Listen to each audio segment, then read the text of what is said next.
This podcast is made possible by you, the supporters of WPLN and WNXP, Nashville Public Radio.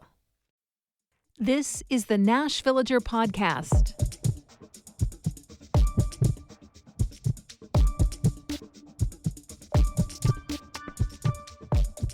It's October 9th, 2025, and in Tennessee, this is officially Firefighters Memorial Day.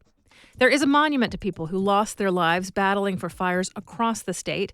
It's in Bell Buckle, and this weekend a special service was held there to honor the memory of the 270 people who have died in that line of service in Tennessee. Several of our cities have firefighter memorials specifically for their own departments. Nashville's is a statue on the grounds of the Schermerhorn Symphony Center, on a spot which was home for years to Fire Station Number 9, a.k.a. The Bottoms, one of the busiest in not just the city, but the nation as a whole. That monument depicts a firefighter in full gear, looking as if he's taking a moment to size everything up. The monument in downtown Memphis, on the other hand, depicts the aftermath of a particularly gnarly call, with several firefighters walking over rubble, supporting one of their own who's injured and unable to walk, and another sits on a stack of fallen bricks, helmet falling to the ground, head in hand, despondent. I'm Nina Cardona, and this is your daily digest of what's happening around Middle Tennessee with historical context from Nashville Public Radio, WPLN News. Nashville is not one of the cities like London or Chicago, which experienced an all-consuming fire that left an indelible mark. But there have been a couple of blazes that wiped out notable areas in town and forced a new start to the built environment. The one I would sometimes hear about when I was growing up was at the State Fairgrounds, where Geodis Park is now. In its heyday, the facility featured attractive turn-of-the-century buildings for housing exhibits, and it operated also as a fun park through the warmer months. There were a handful of permanent rides, including a tilt-a-whirl and a Ferris wheel, a miniature golf course, even a swimming pool called the Cascade Plunge. In 1965, thrill seekers must have been so excited to see a wooden roller coaster under construction. But that's also the year of the fire. On the opening night of that year's state fair, staff prepared to start shutting down activities until morning. Faulty wiring started a fire in the women's building. It quickly spread, sending fairgoers into a panic. And because the fair was underway, it was an incredible challenge for the firefighters. They had people to think of course, but also a lot of animals. The state's game and fish officers had set up a display with a caged bear and 2 bobcats. Firefighters opened the enclosures to save the animals, but they had to let them just run loose.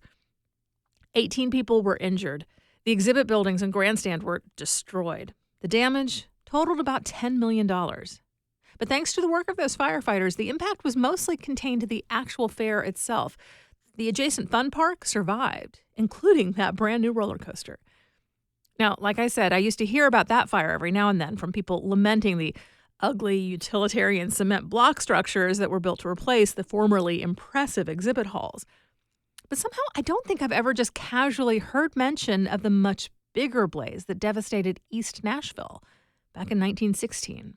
A little boy playing with a ball of yarn near a stove freaked out when the end of the yarn passed through the flame and caught fire. In a panic, he threw it outside onto dry grass. The grass caught fire, which would have been bad enough, but it was also a quite windy day. In no time, it reached a nearby planing mill full of dry wood, which of course went up like a bonfire. Flame grew to fire, grew to full-on conflagration. That day's edition of the Nashville Banner described it as an avalanche of fire. It swept across Woodland Street, taking out much of Edgefield as it advanced. The city's fire chief sent telegrams to every fire department within 100 or so miles, asking them to send reinforcements. The governor sent in the National Guard to assist. A makeshift bucket brigade of neighborhood residents formed to offer another line of defense beyond those professional efforts. By day's end, the fire was under control, but the loss was devastating. 600 homes destroyed, 3,000 people left homeless. In today's dollars, the damage would have totaled $34 million. Somehow, only one person died. A man named Johnson H. Woods was struck and killed by a live power line. Now, our most recent notable fire was nowhere near as bad, but its location has created an outsized impact on the community. Back in June, fire broke out in the parking garage of the downtown library, near where some of the vehicles in the city's fleet were parked overnight. The gas in those tanks acted like bombs, exploding when the fire reached them. The damage was so intense that fire investigators say they'll never truly know for sure just what caused the blaze, although it seems as though it was most likely some sort of electrical failure. Since then, the downtown library has been closed to remediate the damage done by smoke. That location is the headquarters for the entire library system and the jewel in its crown. It's home to special collections like the Nashville room, where I do a lot of the research for the history I share in this podcast. It's got a conference center that a lot of groups find ideal for small events. It houses the remarkable puppet program that so many children have enjoyed for decades now. And it's an important place to the unhoused community downtown. It's still not clear when the library will reopen. But today, on Firefighter Memorial Day, I think it's appropriate to remember that the library will be able to open at some point with most of its facility and the collection in good condition because of the swift response of firefighters on the night of June 10th. The garage itself was found to be partially collapsed when they arrived, but with a complex effort to suppress the fire from every direction, they not only put out the blaze, they contained it to the garage and protected the library and all the surrounding buildings as well. In just a few minutes, we spend a morning in eviction court. That's coming up after the newscast.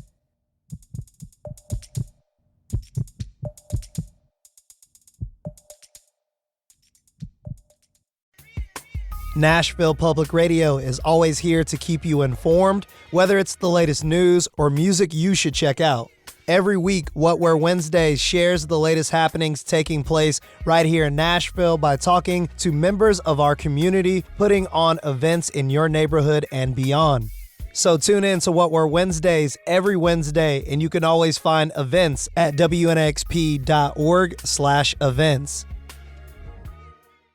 Here's the latest from WPLN News.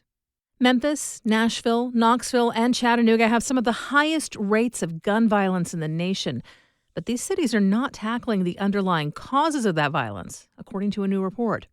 WPLN's Paige Flager says it's urgent to assess the work cities are doing as the Trump administration slashes funding for violence intervention. In its annual Violence Prevention Index, the nonprofit Community Justice measured cities by 3 categories: programs for intervention and risk reduction, resources for addressing underlying factors that contribute to violence, like housing and food insecurity, and whether the city has a dedicated Office of Violence Prevention. The report shows that Tennessee cities are hampered by the state legislature and Second Amendment-friendly laws. For example, last year, the governor signed a law that prohibits municipalities from creating their own extreme risk protection order measures that would remove guns from dangerous hands. Memphis is the only city that made significant gains since last year's index, in part because they established an Office of Neighborhood Safety to work on non-traditional criminal justice responses. Paige Flager, WPLN News. Nashville's top prosecutor says immigration crackdowns make Nashville a more dangerous place to live. District Attorney Glenn Funk tells the Tennessee Lookout that the issue is multifaceted. If the victim of a crime is an immigrant, they may fear showing up to court, making it harder to prosecute the perpetrator. And on the other hand, Funk says he doesn't want an immigrant defendant who makes bond to get deported before facing trial. City law enforcement officials say those scenarios are not hypothetical. Since January, more than 400 people have been picked up by ICE, typically upon making bond or reaching a plea deal. The vast majority were charged with misdemeanors. Only 3 have been returned to Nashville to face charges for violent crimes. Meanwhile, Nashville's bilingual counselors for victims of violent crime saw a more than 90% drop in participation following the May immigration raids. One counselor tells the outlet that many immigrant victims ignored or refused support. Some of those who accept it say they're afraid. One worker in the DA's office who works with Spanish-speaking domestic violence victims says he's seen a reluctance to report crimes, with some victims feeling ICE overshadows their cases. Justin J. Pearson, a state lawmaker who was briefly expelled after leading a gun control protest on the House floor, has announced a run for Congress. The 30-year-old Pearson will be challenging a fellow Memphis Democrat, longtime Congressman Steve Cohen, who's 76. Cohen's been in the role for close to 20 years, and since 2023 has been Tennessee's lone Democrat in Congress. That's after a redistricting effort by GOP lawmakers spliced Nashville into 3 different districts. Pearson, who worked as an environmental justice advocate prior to his election at the State House, received national attention 2 years ago. Following the Covenant School shootings, he joined fellow Democratic Representatives Gloria Johnson and Justin Jones in calling for more gun control. Pearson and Jones were expelled. Johnson was not. Both Pearson and Jones were reappointed by city officials and won their re-election campaigns later that year. The congressional primary, where Pearson will face Cohen, will be held next August, with the general election in November 2026. Backers of Tennessee's new school voucher program promised that it would benefit families, but critics worry the program leaves students with disabilities behind. WPLN's Camelia Burris has more. The new statewide voucher program lets families use taxpayer funds to help cover the cost of attending private school. Disability advocate Zoe Jamil warns that kids with disabilities will lose some protections when using these vouchers. What we know is that a private school, unlike a public school, doesn't have to admit a student with a disability. So right off the bat, we have a problem in terms of access. Kids with disabilities who accept a voucher forfeit their rights under the Individuals with Disabilities Act.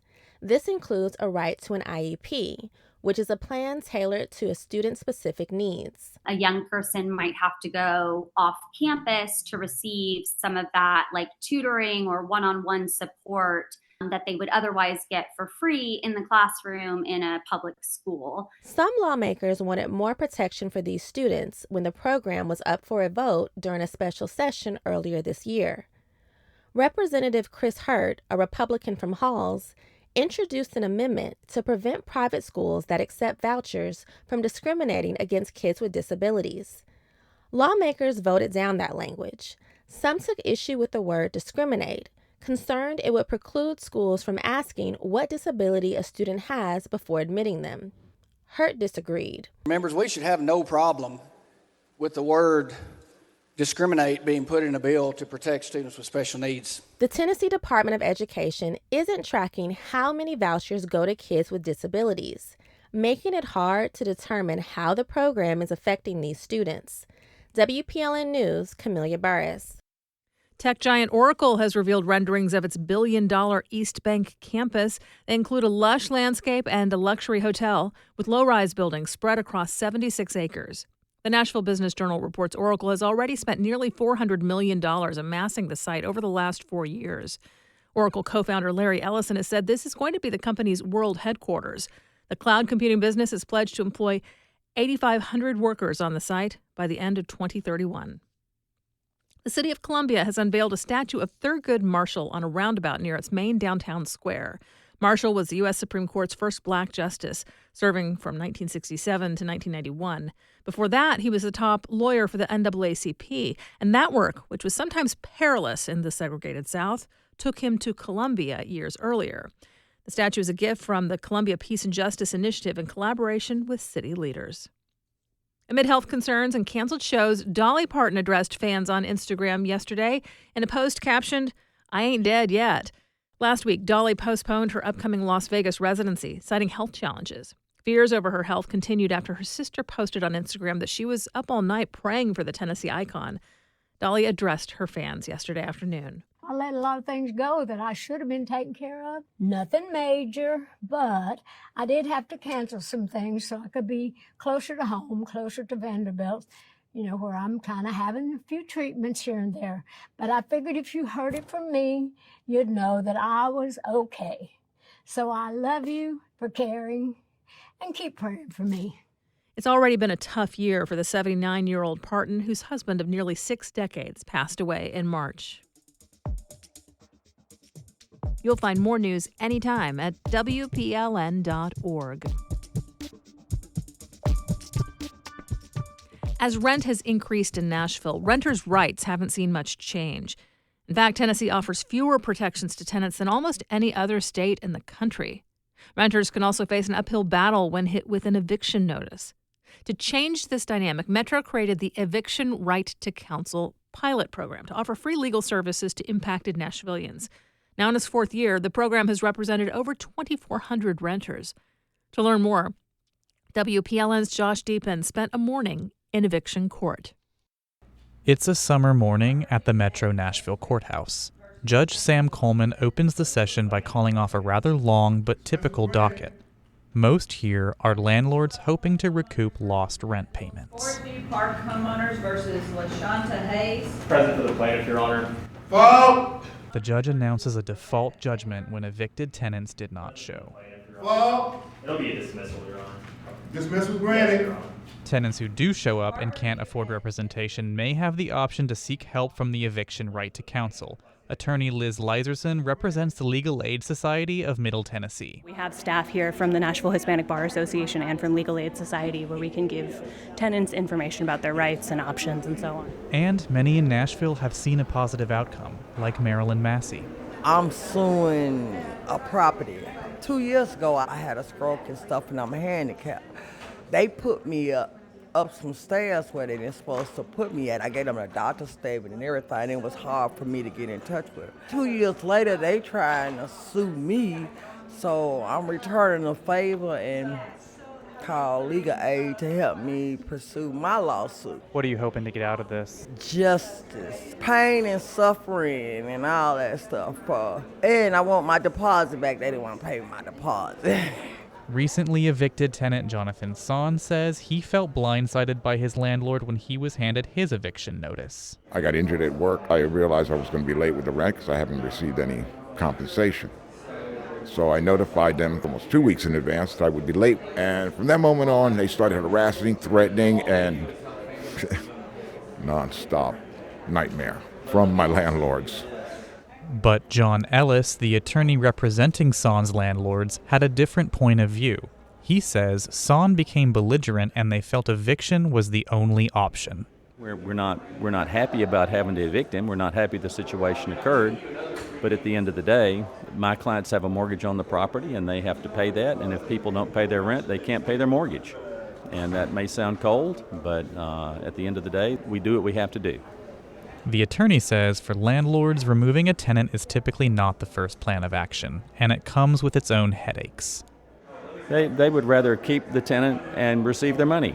You have to go through the problem of screening a new tenant and getting the new things all together. If they're a good tenant, just work something out with them. Reporting in Nashville, Josh Deepen, WPLN News. The Eviction Right to Counsel program brings together 5 nonprofits to provide free legal services. Funding comes from Metro Counsel and other federal grants and local foundations. Since starting in 2022, the program has grown from having 11 full-time employees to 16. To learn more, search for Evictions on our website, and you'll find a full episode of This is Nashville on the subject. Thanks for listening to the Nashvillager podcast. We take this look at Nashville news every weekday. If you like it, go ahead and subscribe on your favorite podcasting app and tell a friend or give us a mention on your socials. It really helps get the word out. And of course, everything at WPLN News is listener supported. You can become a member at WPLN.org. And that's it for today. Thanks so much for listening. Let's make this day a good one, and we'll catch back up tomorrow.